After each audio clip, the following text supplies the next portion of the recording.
Let's talk about God of War, shall we? The first image for the new live-action God of War series has been released, and it's interesting. As an archery guy, I've been asked to look at Atreus' bow, but I can't really do that without covering everything else. Live-action adaptations of successful properties have a lot of pressure.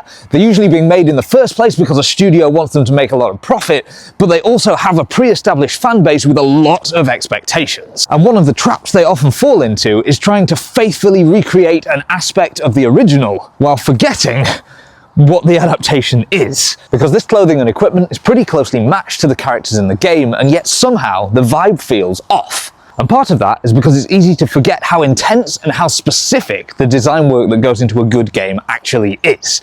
These characters look good and feel the way they do, not only because of how their outfit looks, but also because that look is perfectly matched to the lighting of the setting, the color gradients of everything around, the skin tone and facial structure of the characters themselves.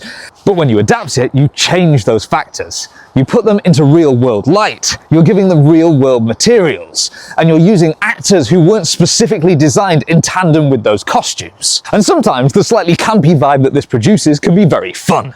But if you're aiming for something more serious, it can often leave the costumes feeling very disconnected from the actors wearing them and the world around them.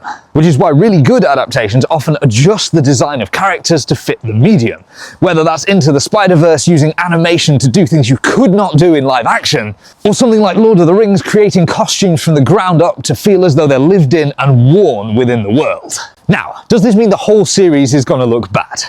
Not necessarily. We live in an age where video game adaptations don't actually have to suck, and there have been several that have caught me by surprise. And as for Atreus' bow, it's a bit overly thick. It looks like it wouldn't bend or shoot very well, but it fits perfectly within the tone and vibe of the rest of that image. Whether that's a good thing is up to you.